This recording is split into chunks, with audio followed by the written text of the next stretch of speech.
Magic. Hey, Chris. Good to see you, man. Good to see you. It's a pleasure. Oh. You know, I'm glad you're able to come through today, man. Well, thank you, man. It's all the great things that you and I have been doing for these years. Years. And now we get a chance to sit down. I think this is important for a lot of people and a lot of different reasons, too. Absolutely. Look, I think that, you know, like you said, this is a culmination, I think, almost 10 years of from investments to conversations to, you know, having you come up to San Francisco talking about venture, expanding the portfolio. And we wanted really just to take the time today because, you know, you are one of the ultimate deal makers, businessmen, entrepreneurs, and that's also the same ecosystem that we have here at A16Z. And I felt like there was no better way to have a conversation that bridged both worlds than to have you come on today. Well, so, you know, so I appreciate you. Again, thank you, because you brought me in, though. You know, I think a lot of times, you know, somebody has to pull your coattail, somebody has to make sure that you can see deals or you can see opportunities. Yep. And I want to thank you for 10 years of making sure that I've had a chance to see these great opportunities that I have a chance to invest in. So again, you being in there, being an executive, being a deal maker yourself, and then bringing in so many different artists and athletes who now can say they're businessmen or businesswomen because of you. Well, it's not. I might have played a big part on the investment side in terms of getting people into Silicon Valley and getting them in understanding, you know, the benefits of equity versus endorsements. Exactly. But, you know, you were the one that actually pioneered, you know, getting into business itself.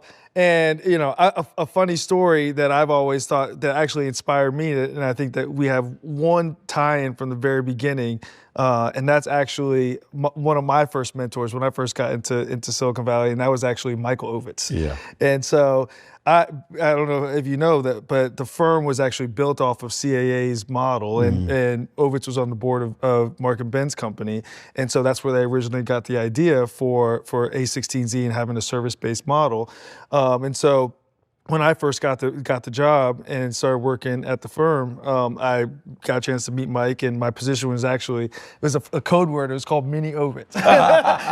And so like I was like, Ben was like, we can't call you Mini Ovitz, so we gotta. And this is no one knows about this. So it's like we got to figure out a very specific strategy.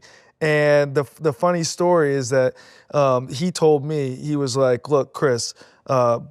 First sitting down and I, you know, I came from the entertainment industry as well too, and so I needed a gap in order to understand how to think about things. And he was like, you need to first order of business, I need you to have a breakfast, lunch, and dinner meeting every single day for a year, and then come back to me and let me know what you learned. And I was like, this is the craziest idea that I've ever, like, why are you telling me this? And so, but then after going through that journey and understanding how to build a network and understanding how he thought about things was really important.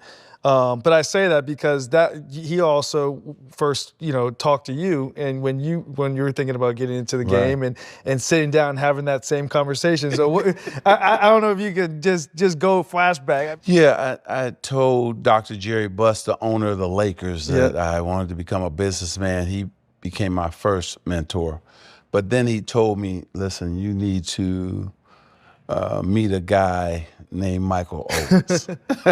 The king deal maker. Of course. In Los Angeles and in the country, right? Yeah. And so I said, okay. So I reached out to Michael Ovitz and I said, hey, I would like to take a meeting with you, and because I want to become a businessman after my playing career is over.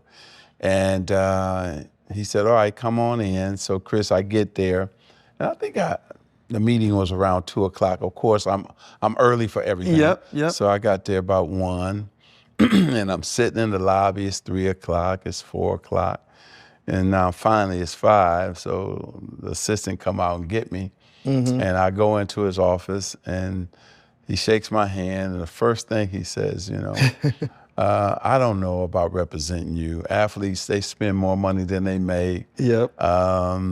I don't know if you're serious. I don't know if you have what it takes to become a businessman.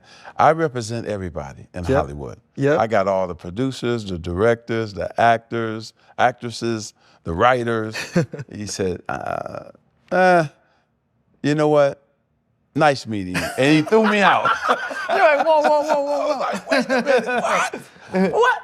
I came here for exactly. I thought I was going to get something done. I had a pen in my pocket. Yeah.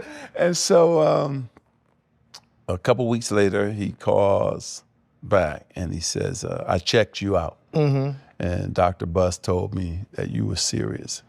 And he says, okay, come back. So I came back and he had a stack of magazines. And he said, here, you read these. And I'm going to give you a test. And if you pass the test, after reading all these magazines, then I'll think about representing you. So, of course, I went back and read. That same day, I read them all, right? Right. And then whenever he called me a couple weeks later, I went back. He did the test. I passed the test. And he said, I see you're serious about becoming a businessman. So he took me all around town, meeting everybody. We met for lunch a lot. He loved meeting at his favorite restaurant. And he taught me so much, not just about business, about the art of deal making and also making sure you have a long and big Rolodex. You know, and you might not need the people today, but you may need them tomorrow. And so what he did, I remember we go to his favorite restaurant. That's when Morton's was the place to be. And he had the table. He had the one table. The table in the middle. So he says, watch what happens when I sit down. Okay. So he sits down, we sit down, and after 2 minutes, everybody came and kissed the ring. They came over to him, hey, Michael, da, da, da. And so as he was talking to him, he would always introduce me to him. Everybody that came over, he would always also make the introduction to me. And Chris, about 6 months later, I'm meeting all these CEOs of companies through Michael. And so then here comes the Pepsi deal. When I became a franchisee of Pepsi, he put Earl Grey's and I together. And man, that took off. Here comes Starbucks, you know, all these things because he was right in the middle of everything. And then the last thing he did, he reworked my contract to make me one of the highest paid in the NBA. But he did it, and then I said, well, how much I owe you? He said, I don't want nothing from you. That's who Michael Ovitz is. Exactly. Right? And so I wouldn't be where I am today without Michael Ovitz.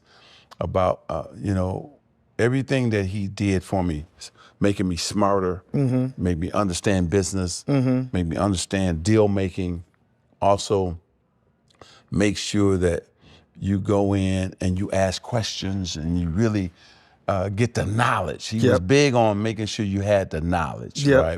Being an expert at not only deal making, but also understanding the deal, also understanding the sector, whatever you're getting involved in. Well, I mean, because even on our business, there's 3 different sides. First, you have to be able to see the deal, and say, and then, okay, the deal that comes in, then after that, the next stage is saying, okay, I actually want to make that investment. But the third stage is actually the most important stage, which is winning the deal. You know, and that's kind of like how you're talking about in terms of being able to identify those right opportunities and then being able to then, you know, execute and do a right deal on top of that. Execution, and more execution. I mean, that's interesting because, I mean, when we look at kind of, you know, doing deals and thinking about opportunities, a lot of it really does come down to relationships. And so how do you think about your network and how that's kind of cultivated into the relationships and the deals that you have been, because oftentimes, you know, in venture, it's a very long-term game. You know, you're not just thinking about just doing the deal immediately. There's a lot of steps and process that come into it, and you know, you have to give first in order to have these things happen. And so how has relationships and the EQ of the business really kind of became, you know, it seems like that's a superpower for you that allows you to have these opportunities come your way. Yeah, you're right, because I built a fabulous relationship when you think about with Ron Burkle and NEWHOPE, and we did the equity deal, the private equity deal we had. And, you know, we did we bought some amazing companies. But I knew Ron for 10 years before we actually did a deal together. Right? When you think about customer service, that's what really, it taught me everything I needed to know about customer service. You know, and so having a great partner and going into Starbucks stores and really understanding the business side of it, and you know, a cup only cost you know, less than 10 cents or 15 cents at that time. And then the sugar, the beans. And then and it all starts to add up. You're like, hello. And so your margins were incredible when it came to that, you know. And so I've been blessed to create not only great partnerships, but also having these people as friends as well, you know. And so then I just carried that on to all the other things. Mark Walters today. You know, Peter Gruber, you know, all these guys who I'm in business with. But Dr. Jerry Buss treated me like I was his son. And I think that when I think about our relationship and him opening up the door for all these other people, for me to meet them and them to become my partners. So I really look at it like, when you come into business with these people, you have to play your role and do your part. As I tell them, what role do you want me to play in this partnership? So I'm gonna over-deliver to you and to the company and to this partnership. So it's like a team. That's right. That's right.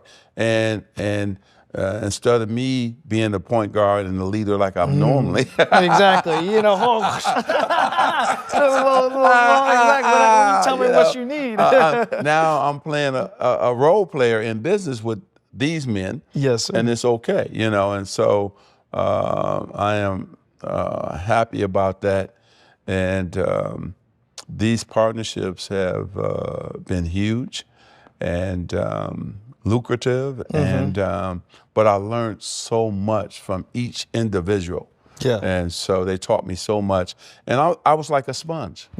You know, I wanted to get up under them and learn a lot. I think one of the things that you can be a sponge of is not just one specific industry, but multiple different verticals, right? So you said from food and beverage to hospitality to now the insurance business, and now, you know, sports, media, entertainment. There's so many different variables, but all kind of having that one consistent vehicle or mindset in terms of service and really over delivering is important. I think you're right. And so sometimes people want to be in one industry.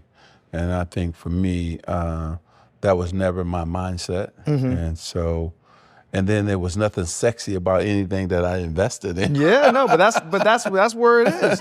Boring businesses that's a secret. You know, everybody wants to find the hottest company. And sometimes it might go up, and then next thing you know, it could be a trend. You're absolutely right, Chris. You're absolutely right. And it's more those that fail or like go start up and then go down. And so, but the ones that are boring and people don't know about or care about, those are the ones who are on a consistent making money or going up. You have growth. And so that's where I want to be. Absolutely. Right? And so you've done a great job, and I want to say this while it's on the top of my mind, of teaching these entertainers and athletes long-term investing. You know, it doesn't come just immediate. You invest into the fund. They're like, call you back 18 months later. Like, hey, I need this back. I got to go out this weekend. Like, no. It doesn't happen like that. Hold on a second. But thank you for that, because they've learned a lot from you and the deal-making expertise that you have. And so, it's thank you for that. I appreciate it. No. It's building your network. It's building, like we talked about, your Rolodex. And then it's going to lunches and breakfasts and dinners that you probably don't want to go to, but you should be there. And because those places are where the deal makers are. Absolutely. Those places are where the billionaires are, or the multi-millionaires are. And so I learned that early on. And so when I got invited, I went. Always. And then I went early. Ovid said, go early, because all the richest people. Exactly. They know about their time, right? Exactly. They ain't trying to hang out. No, they're not trying to hang out. They come early and they want to leave early. Absolutely. And you'll get that quality time with them. Yep. If you go early. See, that's a gem right there. See, see, early is to be on time. That's right. That's right. Absolutely. That's right. Not CP time. No. Oh, you don't get nothing for that. Exactly. No, but I think that, you know, even how it's a lot of the soft skills that really kind of, you know, really lead into these real investment opportunities and being in the room and having the right time. And so, like, I'm curious when we first met, we met in Silicon Valley when we were doing the Skydio deal. That's right. I think it was the Series A at the time. What was that interest in, because that was almost 10 years ago. What was the interest when you were thinking about expanding your business portfolio to get into startups and to think about why Silicon Valley was an interesting opportunity to explore when nobody else was really, you were literally one of the first people that we did a co-investment with that gave me the idea to realize, oh my goodness, like this is a huge opportunity, not just for our portfolio companies to have access to someone like you and your network and the relationships that you have, but also for the portfolio companies to learn from you. And, you know, I called it like shared genius, where you have the best of both worlds really just coming together and you getting a chance to talk to the CEO and how that's kind of conspired. But what was your original interest in terms of like thinking that this was actually something that you should be exploring? Well, first of all, when you go back, I did the movie theaters with Peter Gruber and Magic Johnson Theaters. Howard Schultz and I did Starbucks, 125 stores in 40 different markets. And I just told you how he taught me so much about customer service. And so I was looking for what's the next growth opportunity for me and my company, right? Because we want to continue to evolve, grow, and think outside the box. So I said, wow, all the money is going towards Silicon Valley. And so how do I get into that world, right? And then here you come. Just a little old five. Yes. Wait, But hold on a second. this smart young man. Let's go. And so I just needed that foot in the door, and you provided that foot in the door for me, and also Ben as well, knowing him. And so here comes this opportunity with Skydio and the drones, and to be able to be an early investor. The product wasn't even, it was still in prototype stage. That's right. And so that really excited me. And I think it took me and my company to a whole nother level, because that brought me into Silicon Valley. I didn't have that in Silicon Valley. Now, I had it everywhere else, a great track record of success, but I didn't have it there. And so that deal provided me with a track record in Silicon Valley, and then opened up the doors for me to see other opportunities that I didn't get a chance to see. And so, again, I want to thank Ben for, the opportunity that I had. You two also my friends. So absolutely. it's sometimes, it's about timing. See, some people forget about that part of it. It's about, sometimes it's just not your time to do that deal. Or have that opportunity. And it just lined up perfect with the right people, being you, being Ben. And the timing was right when Skydio was just coming out with their product. And so and it was a consumer product at the time. That's right. And then, you know, with you just now making a couple of the investments into the sports teams and seeing how an autonomous drone could potentially be the future for sports and entertainment. And then when we were outside the Four Seasons. That's right. That's right. And a prototype and it was going up. Exactly. But to that point you just made, who would ever thought now they use drones for everything? It's crazy. I mean, so we were way ahead of the curve. I know, man. That's what we do. That's what people don't understand. Yeah. We were way ahead of the curve. And now you think about every sports league, every fire department, every police department, on and on and on.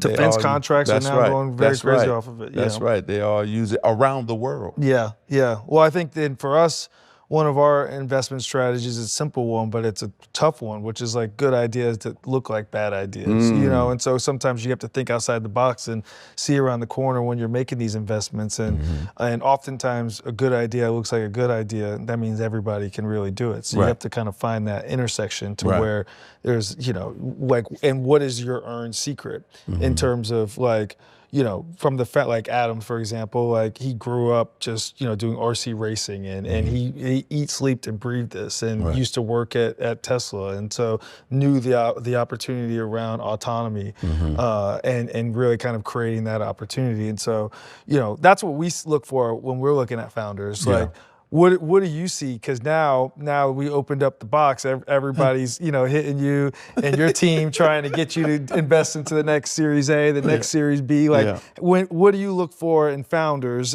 or the next entrepreneur that's trying to have you become an investor? Well, I think first of all, you're right. You know, it's is it something that is not in the marketplace? Can we really look at this 10 years from now that it's going to still be here?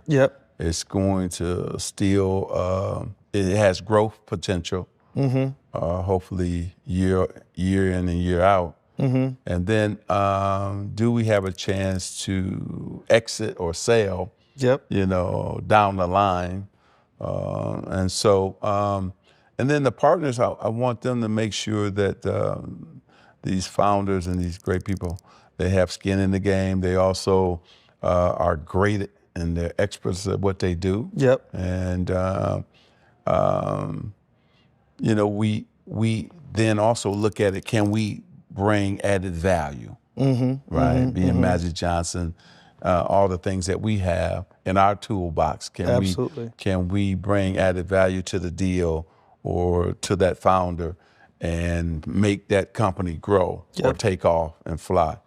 One of the things that I always tell founders, because they always, you know, whenever we might either get you into a co-investment or present the opportunity and they have the opportunity to sit in front of you and your team, initially they always think, okay, well, we need to get Magic and have him be the face of this or tweet this, and you know, and I think that people are now finally starting to understand that, you know, the iceberg, tip of the iceberg is Magic and Irvin, the face, but the enterprise and the networks and the introductions that you can make to, whether it's the sports teams, whether it's to, you know, the insurance companies, whether it's, you know, strategic businesses. Now I think that people are really starting to understand the true value of talent and when they're thinking about having somebody on their cap tables. Yeah, because we're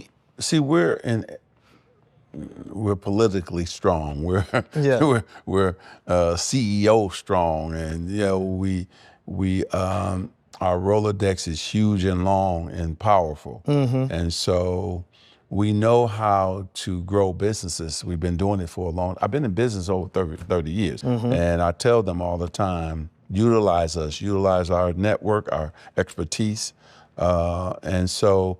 Then once they get into partnership with us, then they say, oh, we didn't know.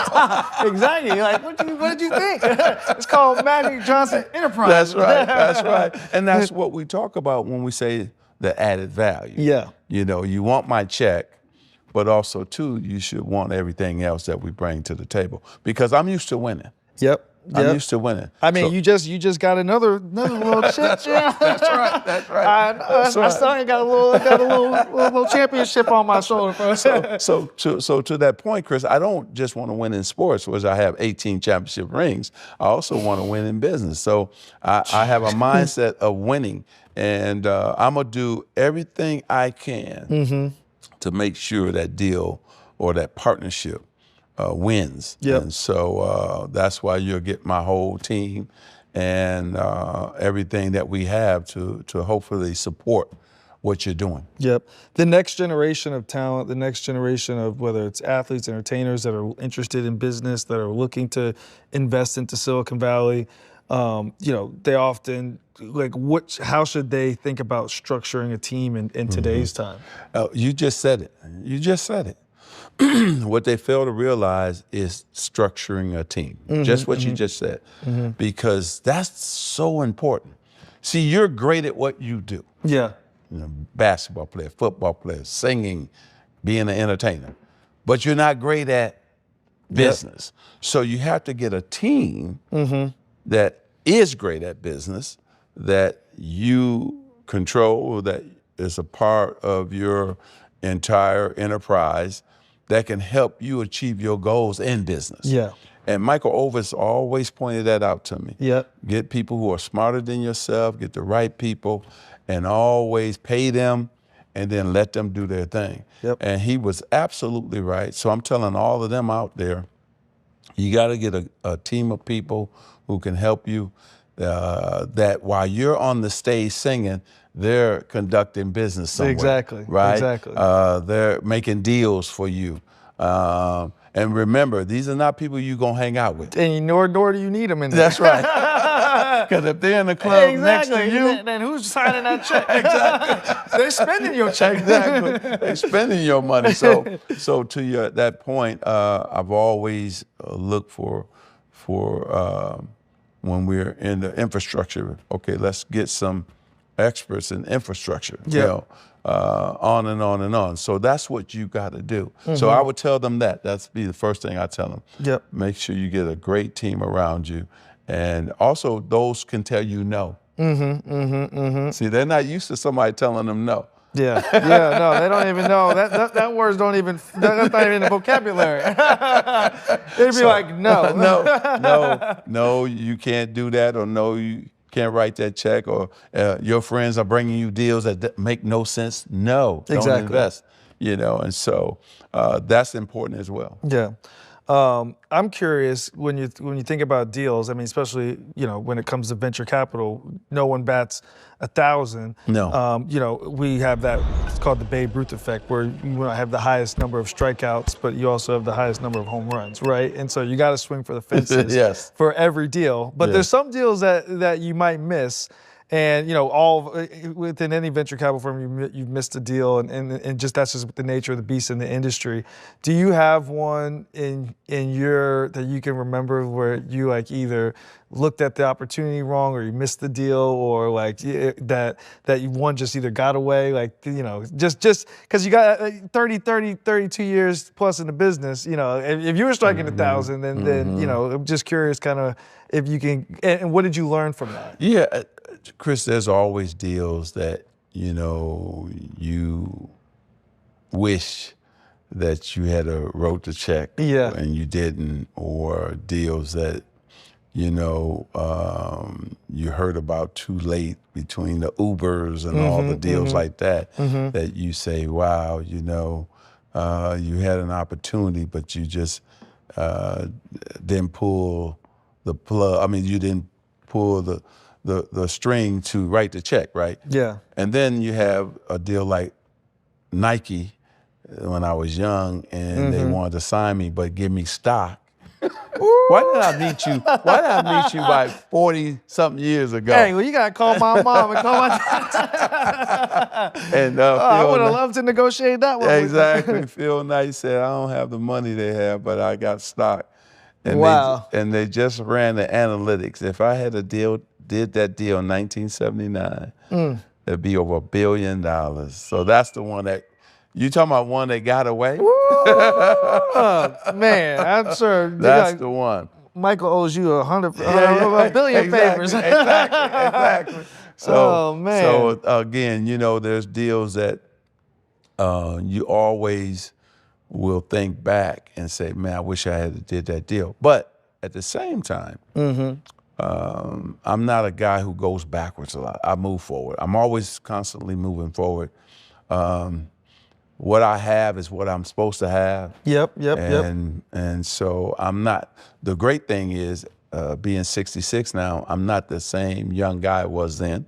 So I can see deals different today. Yep. And better. And I have a team of people who vet those situations where I didn't before. So things have improved. I've gotten better. And so again, what you don't have, you don't have. Yeah, no, but you learn, and you won't make that mistake again. That's right. I think one of the things that, but you learned this extremely quickly was the power of equity versus just, writing a check and getting endorsements. That's right. And so have you seen that continue to change in terms of just more people outside of the industry that are now starting to look at equity-based deals versus, instead of just trying to get traditional endorsements? I think you're seeing it now across the board. And you're seeing it, well, look at it, from actors. Yeah. All these actors now are doing equity deals instead of taking the money, right? You see creating their own brands. That's right, creating their own brand. Yep. And making a lot of money. And then you see the same thing happening with the athletes and just everyday people too. Yeah. And so it's changed a lot.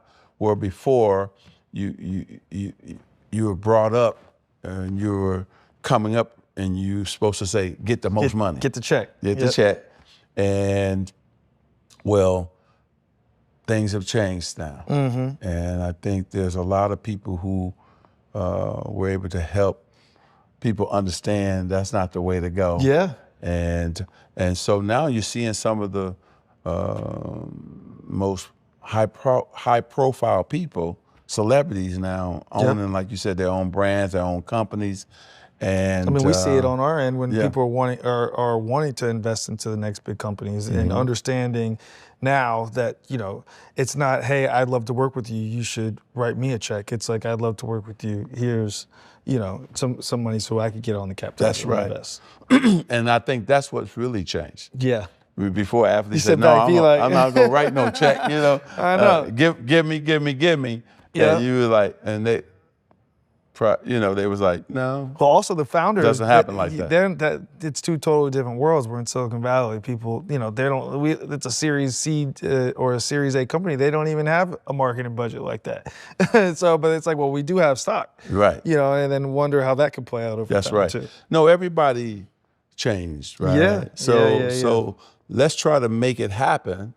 And, but, hey, celebrity, hey, athlete, hey, you got to be driven by the equity now. Yep. And sometimes the equity, and you got to write a check to be a part of that as well. Absolutely. So, but they're willing now. They're more educated, I think, today. But because of people like yourself who are their age and can help them understand and teach them how the game is played today versus yesterday when I came around. Yeah. Right. And I think one of the reasons, and you kind of talked about it around creating that halo effect, is that when we make these investments now, and I think that, before it used to just be on one or, Wall Street Journal or TechCrunch. Now, when someone makes an investment or the new companies are being built in Silicon Valley, they go across mainstream media, from Complex to Essence Magazine to, all on social media, like Boardroom. Right.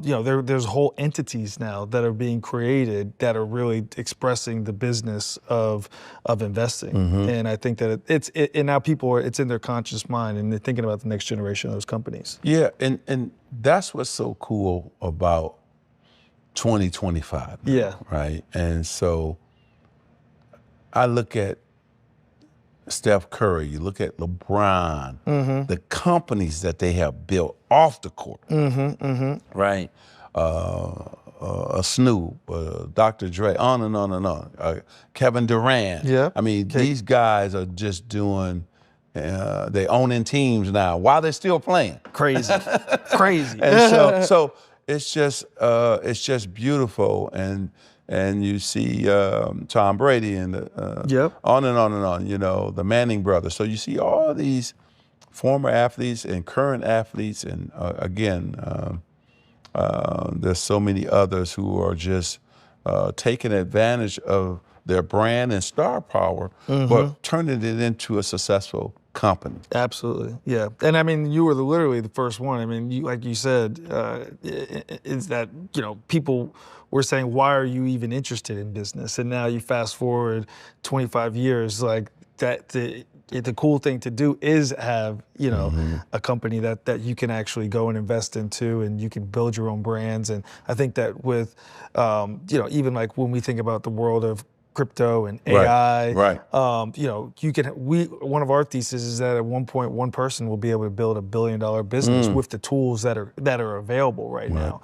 You know, being able to use prompt engineering to actually create a business plan or think about different strategies and all those things. And so I'm curious, where do you see kind of the evolution of with these next generation of of technologies coming? I mean, everyone talks about what's going on with AI. I mean, we're very big believers in the future of blockchain technologies. Like, how are you seeing those worlds kind of develop, and what you have going on, and what if you have a specific thesis? Well, technology, it just keeps going and growing. I mean, man, you and I way back investing in technology, and still investing today in technology. And like you said, AI now is going to blow people's mind.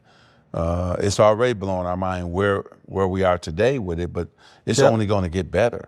Right. So I think everybody's now have changed and said, okay, I'm moving money from over here, investing in this, to invest in AI. And I say to everybody, and you got to get in early. So to a lot of today's young, successful people, look who else is investing when you look at a deal. And that's going to tell you everything you need to know. Right. I'll tell you, I mean, I can't tell you the amount of times someone's reached out to me, been like, oh, hey, should I do this? Should I? And I'm like, well, who's leading the deal? And then they're like, well, they don't have a lead yet. And I'm like, well, then you're the lead. And they're like, oh, that's a good point. And you don't want to be that. You know, and so for me, I always look at who is the lead, also who else is investing, and then I'd say, okay, they got a track record of success. They've already vetted this deal frontwards and backwards.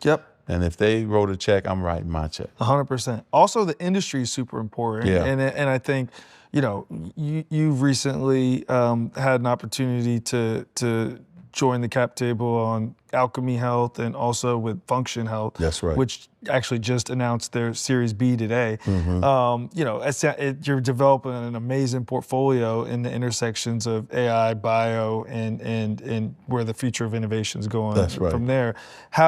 How do you think about that in terms of just that specific sectors, especially and now the next big companies are all coming and saying, okay, well, I see Magic has invested in these businesses.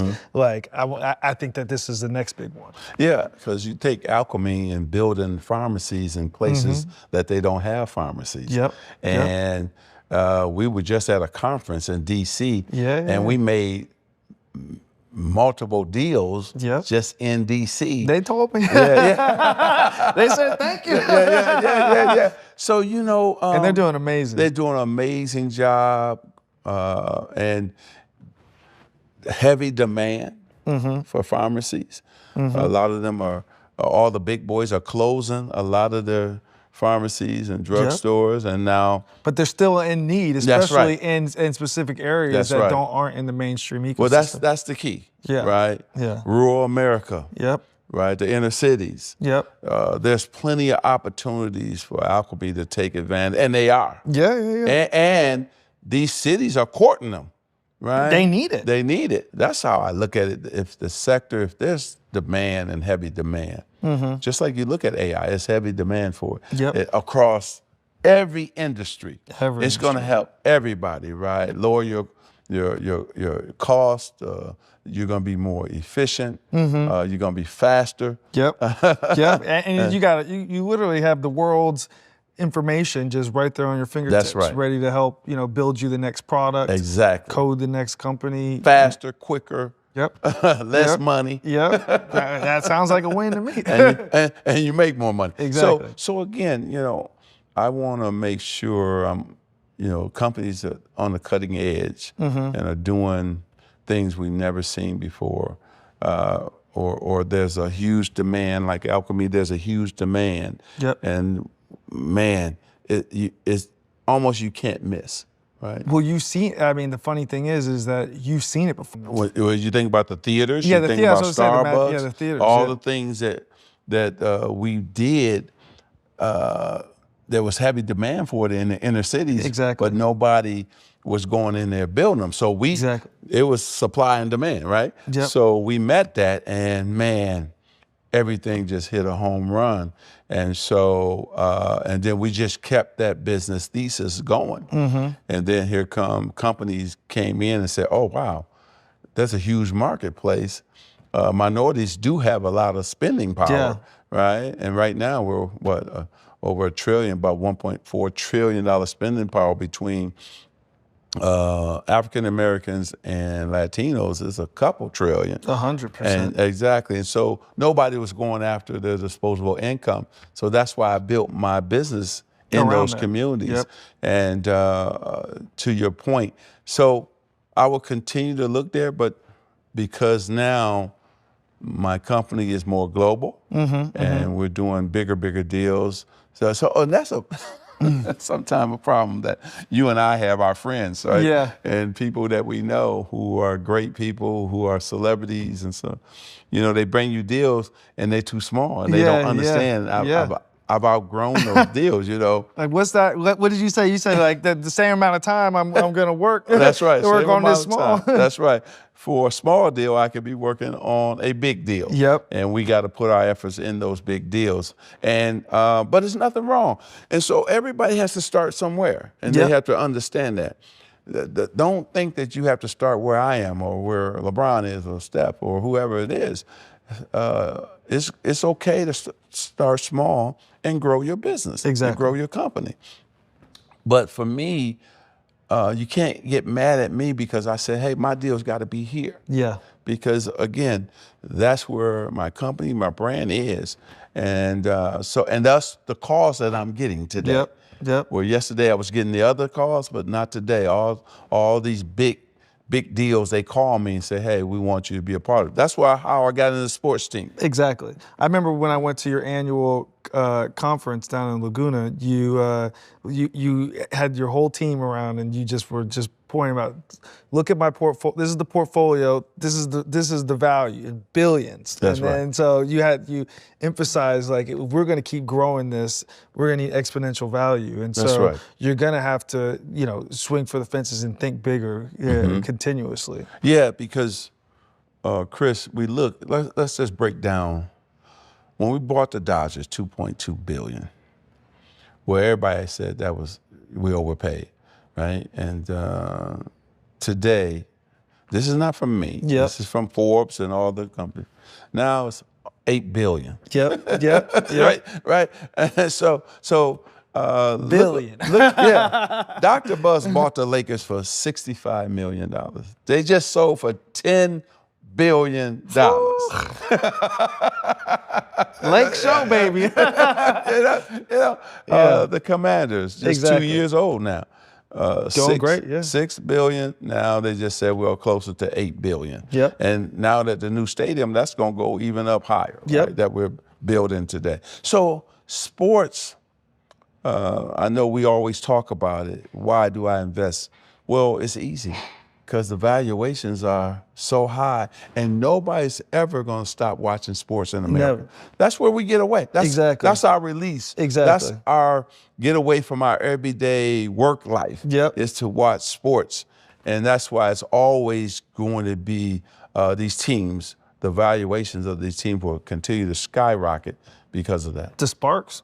Yeah. I mean, you did that deal super early before people, the WNBA wave even really took off like that. And we were losing money. Exactly. And so why'd you decide to hold on that? Well, because first of all, we thought that someday it would change, and we wasn't losing a lot of money, but we were losing money, but stuff that we could, it's okay.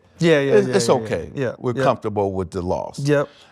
And we didn't know it was going to turn around like this. Yeah, no, exactly. You said, from now, the team is worth like $300 million and growing, right? Crazy. But we only paid a few million for the team. Yeah. And now it's where it is.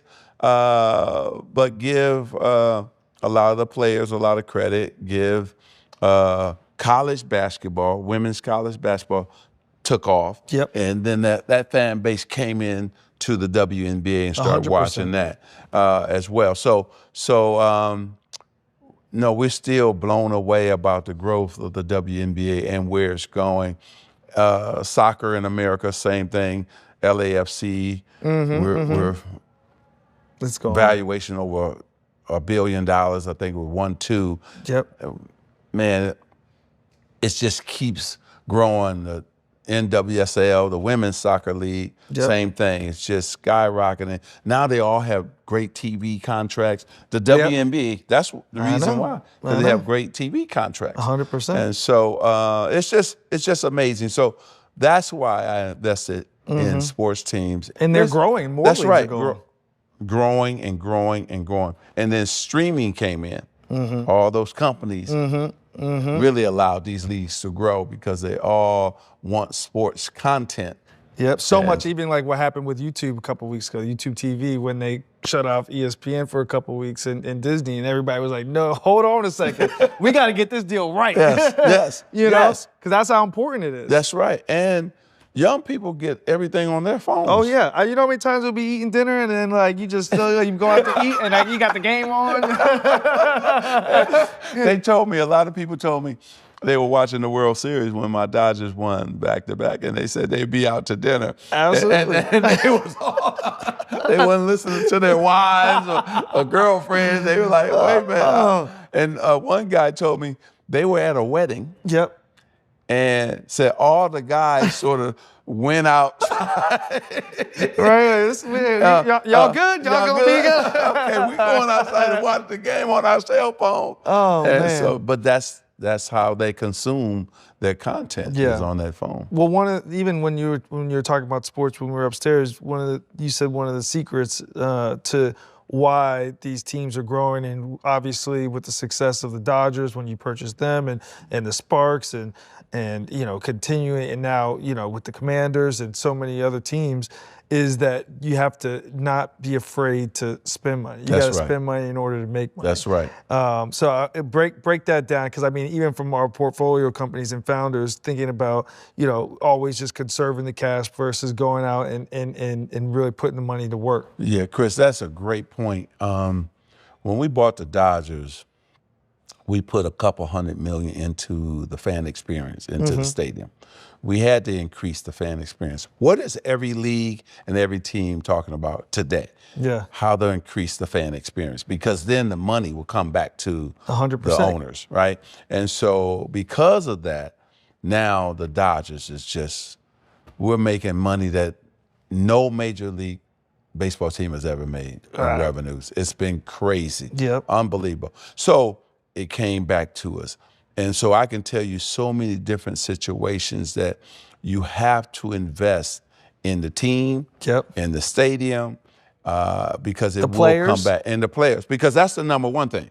You have to put a great product out on the field. Yep. That's where we're growing the Commanders. That's the next step for us. How do we get better? And so we're going to do that. We finally got our quarterback in Jaden Daniels, but we have to surround him with more weapons. We have to get better on the defensive end. So we're taking steps, but every team got to put money into the player development, the players itself, and then last but not least, making sure that the fans are happy because you're asking them every year to come back. Yeah, come back, and ticket prices go up. Absolutely. Yeah. Yes. Yesterday's price was not today's price. Exactly. And and they're going to say to us, okay, if we're going to pay more money for our season tickets, then what are you going to do as the owners? Yep. And as an owner, I mean, that it boils down to, it's not just the team itself. Like, you're working with operations, you're working with so many different puzzles, and obviously when you were playing, you were the captain of the team. For the founders that are thinking about building and scaling their teams, like what is it that you think that they should keep in mind, or what would be, what's your methodology of thinking when it comes to keeping a team together as you're going towards these goals? Yeah, I think first, making sure that you do invest in player development, analytics. Yep. When I played, no analytics. Today, you got to have a whole staff. Because that's how you win in today, right? And right-hand pitcher versus left-hand pitcher. That's right. This percentage. That's right. In basketball, this guy shoots from the right side on threes, and he makes them more than he does on the left side, or force them left because he doesn't score well. I mean, on and on and on. So I've never seen analytics come into. It's in every sports now. Football, NFL, football, basketball, baseball. Baseball actually started analytics really in sports. So invest in analytics, and then marketing, because you got to have a great marketing team to help you go out and tell your story and what you're about. That's right, your way, what you're about. And so between that marketing PR team, you got to have a great one. And then I would tell them identity. See, people gonna latch on to your identity. What is your identity? Like, why do I even need to even be with you? That's right. What is your identity? Who are you? Players also gonna ask you that. What's the identity of the Commanders, of the Lakers, or the so and so? And so, and then do you want to win? Because a lot of players and a lot of fans gonna be saying, "Hey, Mr. Owner, do you really want to win?" Exactly. Ben says it. You're either playing not to lose or you're playing to win. It's either one or the other, and he's right. Every group I'm with, they're playing to win, and that's why we're every team I have, but the Sparks, and this year now the Commanders won't be in the playoff, but. Every team was in the playoffs. Absolutely. And so we're playing to win. And so the fans see that. Free agents see that. Yep. Because they're like, hold on a second. I'm tired of going to Cabo. Exactly. And I want to be in the playoff. Why did Ohtani leave the Angels to come to the Dodgers? He had never been in the playoff, and he wanted to be in the playoff. That's why he signed with the Dodgers, and he's back-to-back World Series champion. I know. That was one of the best World Series. I was on the East Coast, man. You guys had me up till 3 o'clock in the morning watching that game. Yes. That 18-inning game. Crazy, but I'm locked in. Yeah. And everybody says the same thing. I couldn't believe it. That series changed baseball and the MLB. And for the better. And I think that we brought in fans that normally didn't watch baseball. Absolutely. And so, again, that's what can happen sometimes. When superstars play like superstars, Ohtani performed well. Guerrero from their side performed well, and on and on and on. They all played like superstars. That's what made it so entertaining. And the highs and the lows, that's what sports give you, right? 1 minute you're up 3-0, the next minute they tie you and they take the lead. Exactly. I mean, that series was going back and forth, so it's a beautiful thing. That's why, again, we love sports. And we pour so much money into sports. Right now, you got companies looking for opportunities in sports, individuals who didn't think about investing in sport. Now they're looking to buy teams. It's an asset. It's always been an asset class, but now people really see the long-term real value. And can I add this? the WNBA got so many people willing to invest and own teams and bring them into markets they're not in. Exactly. The NWSL got so many more people want to buy a soccer team today that wouldn't been interested in one 2-3 years ago. Exactly. I mean, I think Atlanta was just got added recently. And, that's right. And because they know that behind everything there's real business that's associated around and a lot of revenue streams. Absolutely, absolutely. And I think a lot of even our companies, when we're thinking about even like the next generation of AI video, right, and being able to work with these companies and find unique ways to bridge technology and innovation. Because if you're building a business from the ground up in 2025, you're starting a brand new company, you're not going to do things the old way. Oh, you can't. You know, and you think about with the tools that are available now, like that means just by default, you can say instead of us having a 100-person team, or we can actually do this with 10 people. And now we can still operate at 10x the speed. That's right. Because of where, whether it's from AI to using blockchain and all these different resources is really helping push innovation forward on the business side. And that's in everything. Just think about my journey. You couldn't pay an athlete in high school, college. Yeah. And now NIL. Now, high school players are getting paid a couple $100,000. Crazy. College players getting paid millions of dollars, which I'm so happy. Because when I came through Michigan State and I was dating my girlfriend, who is now my wife, Cookie, I didn't have no money to take her to get something to eat, right? And they couldn't pay me because that was illegal. But today, these young men and women, it's crazy. These college athletes, these high school athletes, student athletes, I should say, are getting paid a lot of money. So name and likeness is so amazing. And now you got companies. Building products specifically for that. That's right. That's right. So things have really changed. And this show right here today, this has been the best show because we've covered everything. There's nobody else on TV that can cover all the things you and I just covered.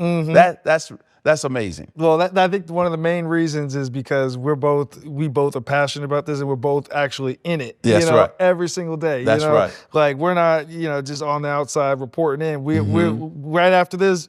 You going back to your business call? I'm running back to go to the next meeting, and we're gonna keep it going. And our phone gonna be ringing because everybody gonna say, "How can I get down with you guys?" Hey, well, listen, you gotta get 10 years in the game in order to help make it happen.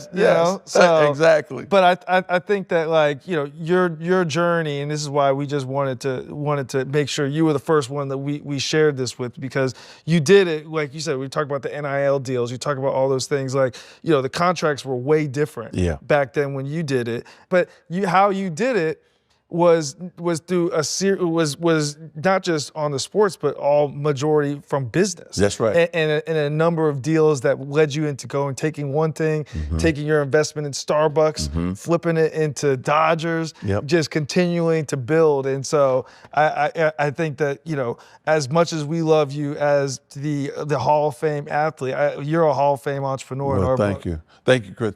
Are you a risk taker? Absolutely. You see, and I think a lot of times that's what they have to ask themselves. Are you willing to take the risk from the money that I did make from Howard Schultz and Starbucks? And again, thank you, Howard, because he made me legitimate. That Starbucks deal sealed the deal for me. And so, but I was a risk taker. I put up my money. Yeah, exactly. And, I put up a lot of money. You got to pay to play. That's right. And Dr. Bush said, "I love you." He said, "I love you as a son, but you got to write a check." That's what I'm saying. Ain't nothing free. I said, "Yes, sir." and so. But that's real. Yeah, that's real. And think about this, and all these athletes and entertainers out there that we're talking to, and of course other people. I was in a position. See, I saved my money. So every deal that came that I had to write a check, I was ready to do that. Exactly.